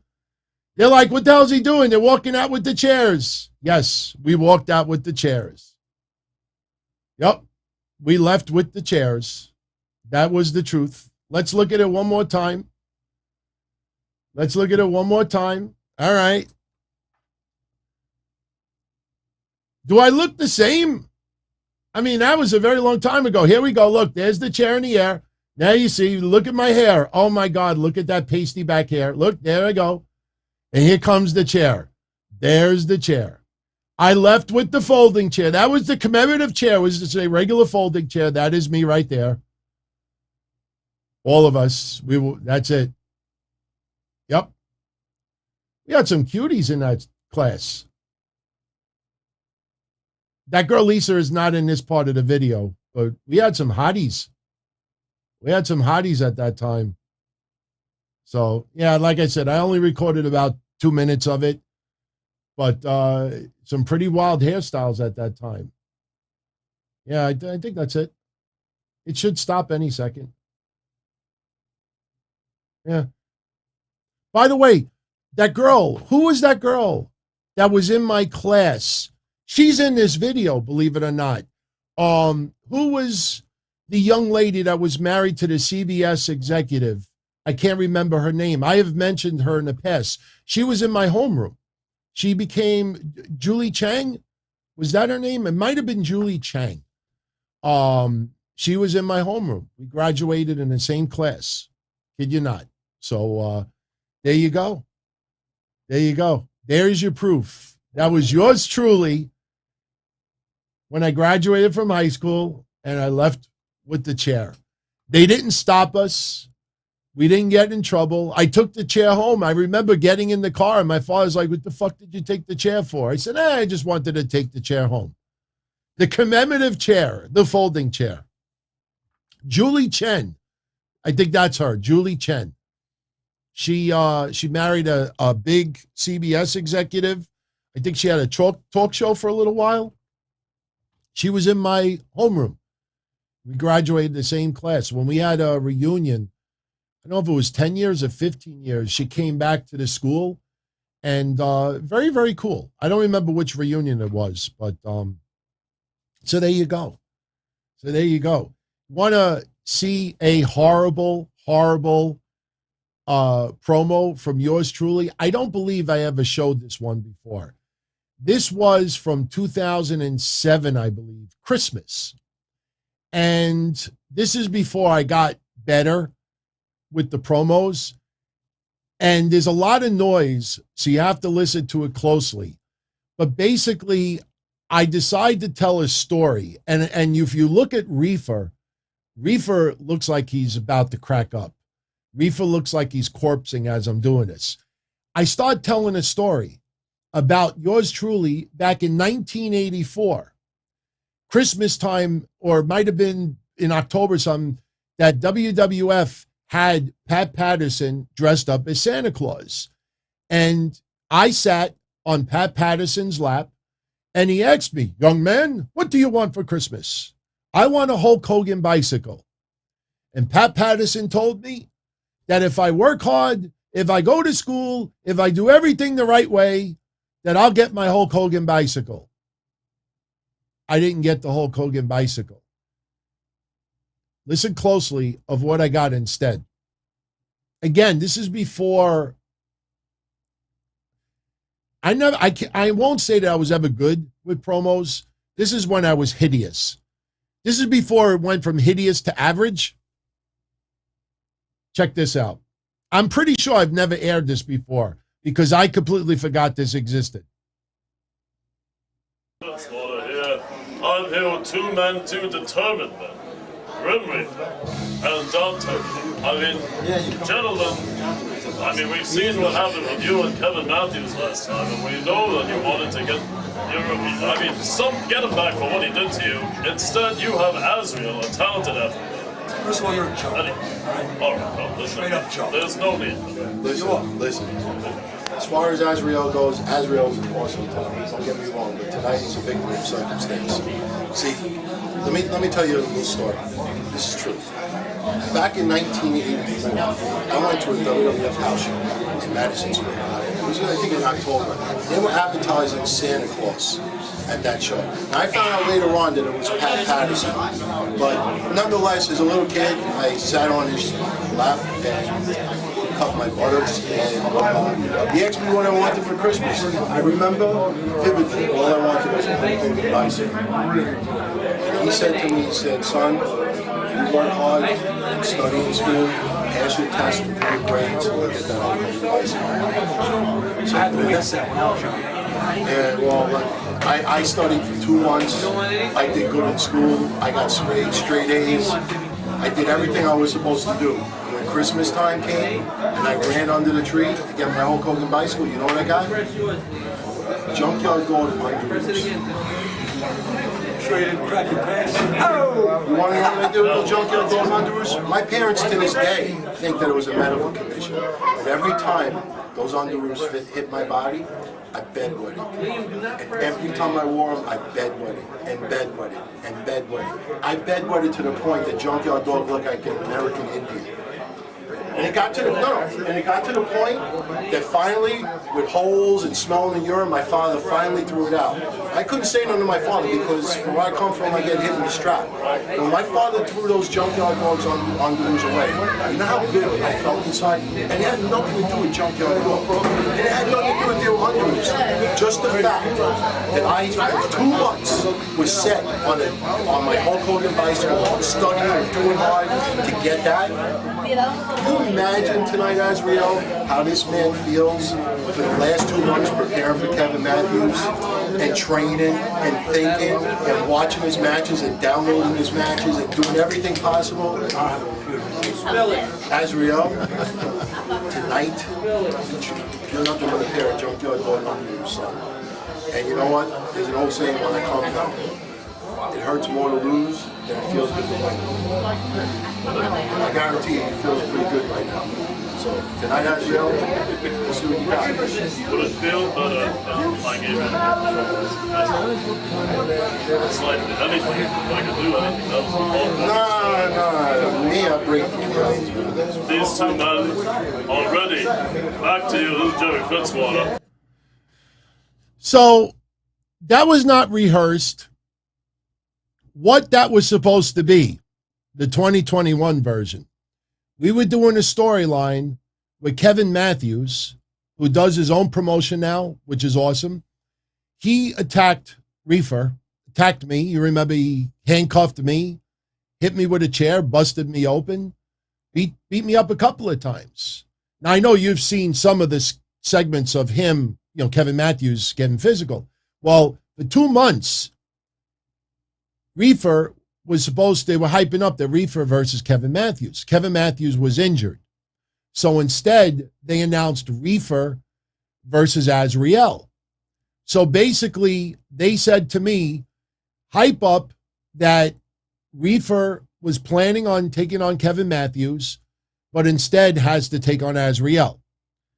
So what I, spur of the moment, decided to do was I said, you know what tonight reminds me of? Christmas 1984. It was October of 1984, and WWF and Madison Square Garden was advertising Santa Claus. Later on, I found out it was Pat Patterson. So I went to the garden. I sat on Pat Patterson's lap. He cupped my buttocks, and he said, son, what do you want for Christmas? And I said, I want a Hulk Hogan bicycle. And Pat Patterson said, if you work hard, if you study hard, if you get straight A's and do the right thing, son, you will get that Hulk Hogan bicycle.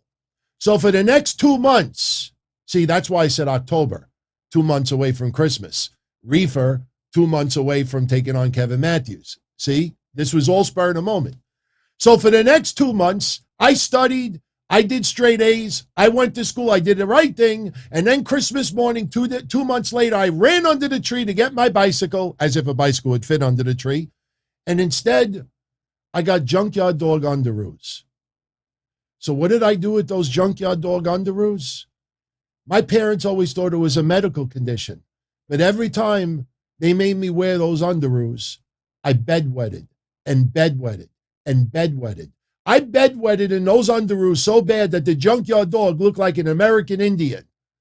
And once those junkyard dog underoos was smelly and had holes, my father finally threw them out.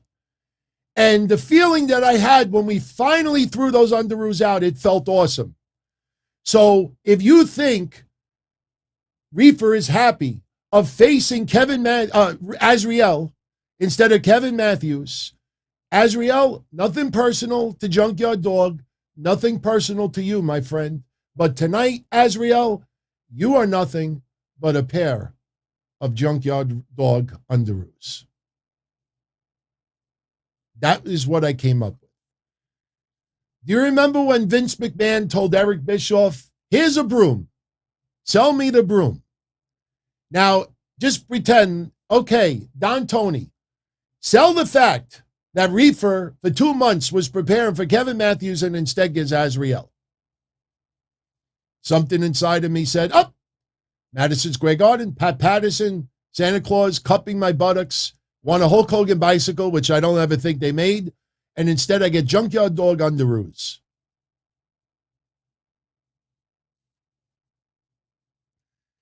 That is the shit that I miss, doing that stuff.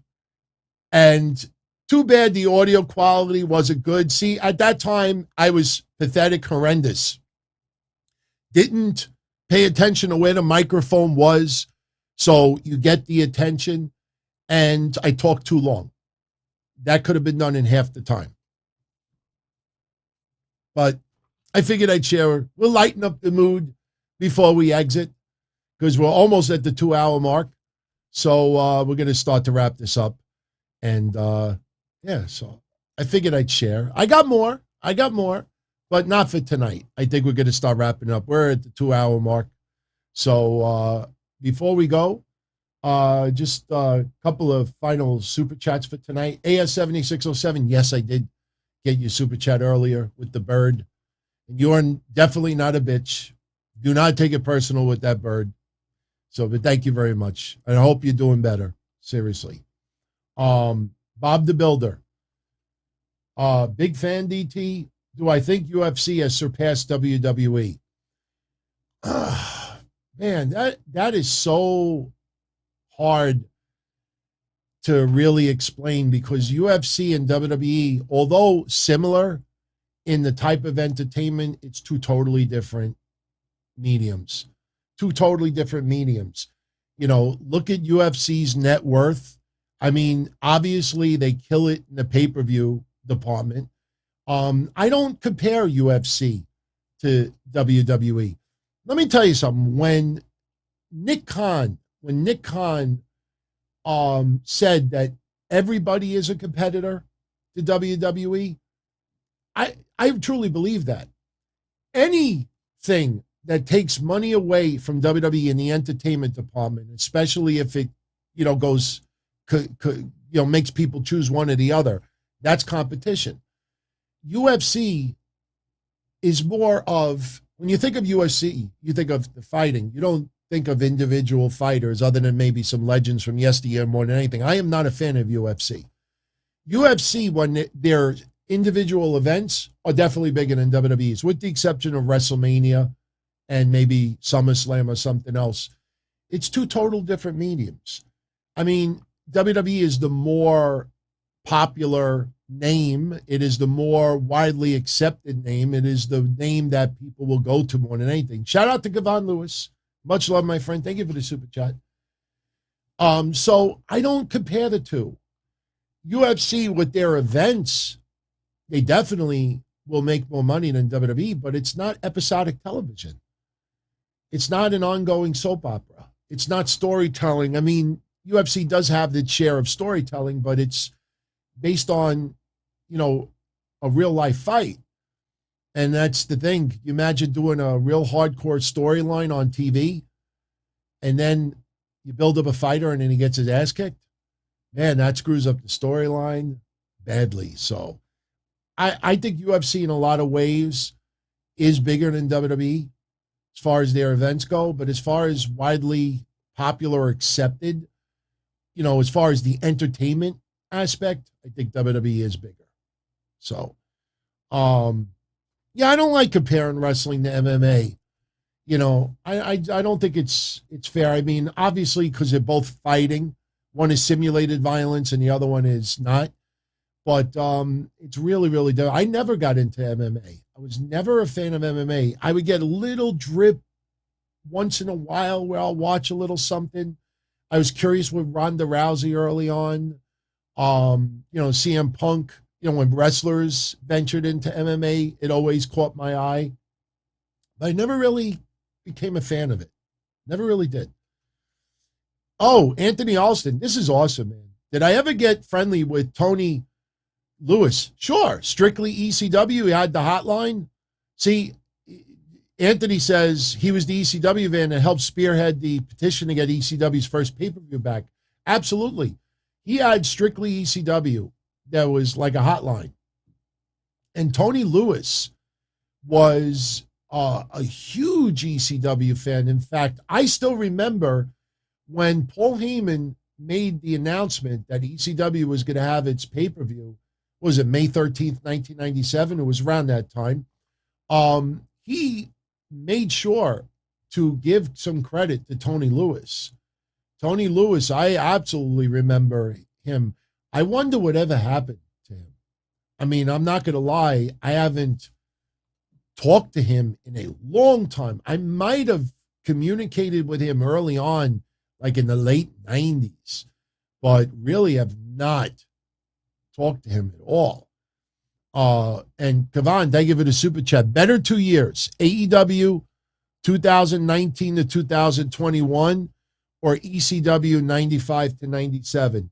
Well, I mean, if you're going to include revenue and ratings and attendance, AEW blows ECW out of the water. ECW was still very much underground at that time. You know, this was early on of Ultimate Fighting. This was Girls Gone Wild. This was hardcore, you know, all the reality shows and Maury and some of the other crazy shit that was going on at that time. So ECW was still looked at as like an outlaw promotion. It was still very much underground. 1995, ECW was still tremendously underground. But what was cool about 95 was when they brought in Rey Mysterio, Juventud Guerrera, Psychosis, La Parka, Conan, and they got to work. And then Eddie Guerrero, who was working for a little bit there, Dean Malenko, God rest his soul. Chris Benoit was straight up shooter, no nonsense. But it was cool to have some straight up great wrestling mixed in with the ECW. 96 is when ECW started to really get more of the chance outside of Philly. Because I always remember that Slamboree event, WCW, where they were in Philly, and it was surreal. It was surreal. I played the audio on one of my history episodes. You had Gordon Soley and Bobby Heenan on commentary. I think it was Tully Blanchard versus Terry Funk in the ring for WCW Slamboree. And they were in Philly for that event. And in the background, you hear ECW chants. Now, if you didn't know that it was WCW and Slamboree, if you just listened to the audio, just imagine hearing Gordon Soley and Bobby Heenan calling a match between Terry Funk and Tully Blanchard, and you hear loud ECW chants in the background. You almost fantasize for a minute, holy shit, they're commentating an ECW match. If you've never seen that, we're finishing up the show now anyway. Go do a Google search and watch that. If you want the added effect, put it on. Don't look at the video. Just listen to it. And it's surreal when you could fantasize for a moment. Because a lot of us used to say, could you imagine if Bobby Heenan commentated in ECW or someone else or even somebody from today? You know, that's why it was so much fun to see Joey Styles doing some WWE commentary for a little while.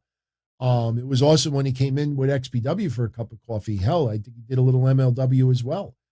But you'll fantasize for a brief moment. Gordon Soley and Bobby Heenan commentating an ECW match. It's fun. Trust me, if you were ever a fan of the old school ECW and you're a fan of those commentators, go out of your way and listen to that match. You could watch it, but if you want the added effect, just close your eyes and just listen to it, and you'll swear it's in the ECW arena. It's pretty wild. As much as I will always say ECW is my favorite promotion of all time, I will also admit that AEW's 2 years have by far exceeded anything that ECW did from 95 to 97. First pay-per-view or not, AEW, it's not even close. Got to give AEW its due. They blew it out of the water. For a brand new promotion even though it has a lot of faults, and even though there's, a lot of, politically correct stuff or, some weird stuff going on, it's still, they blew it out of the water, and they definitely deserve the credit. So anyway, I'm going to jet out of here, everyone. I hope you all have a great night. Tomorrow is Friday, Rampage, Smackdown, and I will be back here Saturday night for the Don Tony show. We will definitely talk about any news that breaks between now and then. I'm expecting Saturday's show to be a quicker show since Sunday we'll be doing nothing but call-ins. But I will definitely have enough material on Saturday. I'm trying to have the goal of Saturday being more like a 1 hour, pretty much wrap up week in review, some other news tidbits, things like that. I mean, the Saturday show has been awesome, but I always want every show to feel differently. And, we'll see what transpires between now and Saturday. By then we should have the overnights from Rampage and Smackdown, which, you got to always remember it's an overnight, and the overall rating could end up quite different, but it gives you a good idea as far as how a show did, and Rampage has got to go over 500,000 viewers. I mean, don't give me the California stuff. People think that there's hundreds of thousands of Californians that don't tune into AEW because it's 5 o'clock instead of 8 o'clock on Wednesday. It's ridiculous. It's ridiculous. There's always an excuse. But I'm curious to see what happens with Rampage Friday. Hook having his first match. That's going to be interesting. So everyone on the way out, if you enjoyed tonight's show, hit that thumbs up. If you know anyone out there, friends of yours that you think would like the channel, let them know about it. It's free to subscribe. We have shows almost every day of the week for my family members, the elite family members here. The Breakfast Soup Patreon, VIP Patreon show, that will be posted tomorrow for everyone. So you do get something on Friday night anyway. And you'll get a kick out of it. Because like I said yesterday, we started the favorite Christmas movie tournament. And just a discussion about Star Wars, that holiday episode from 78 that kind of like stole the show. And we also got into quite a bit with Johnny Gargano and a few other topics. So you can look out for that. If you're not a Patreon member, if you're an elite VIP channel member here, you'll get that Friday. And that's it. Thank you, Psycho. Thank you, everyone. Have a great night. Don't forget, next week, next Thursday's show is a little up in the air. If everything goes good and I go home that day, which I expect to, then I'll be up Thursday night next week and I'll tell you what went down with the angiogram. I'm sure they will not let me film them sticking something through my groin into my heart to see if there's blockages. So I can only shoot a little video right before I go in and right after I come out. So, all right, everybody. Much love. Good night.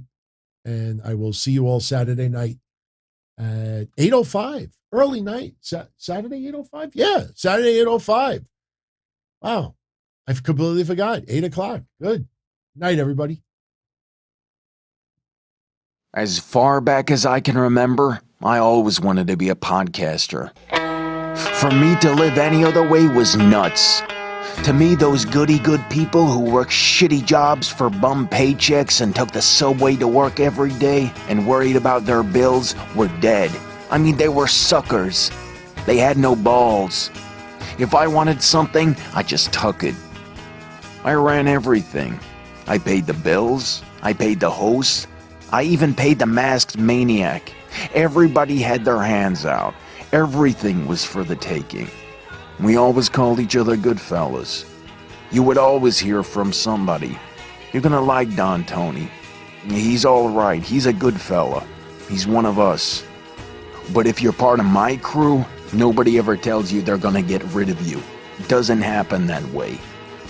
There weren't any arguments or curses like in the movies.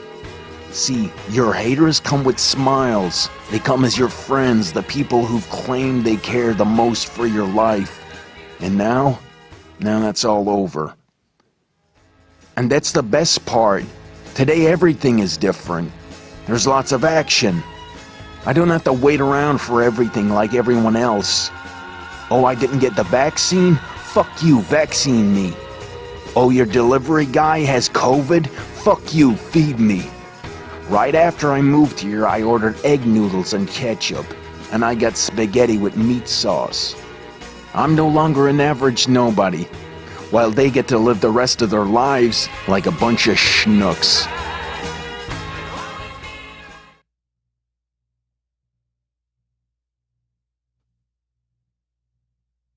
All right, everybody. Hope you had a great night. Thank you for tuning in, and I will see you all Saturday. Be well.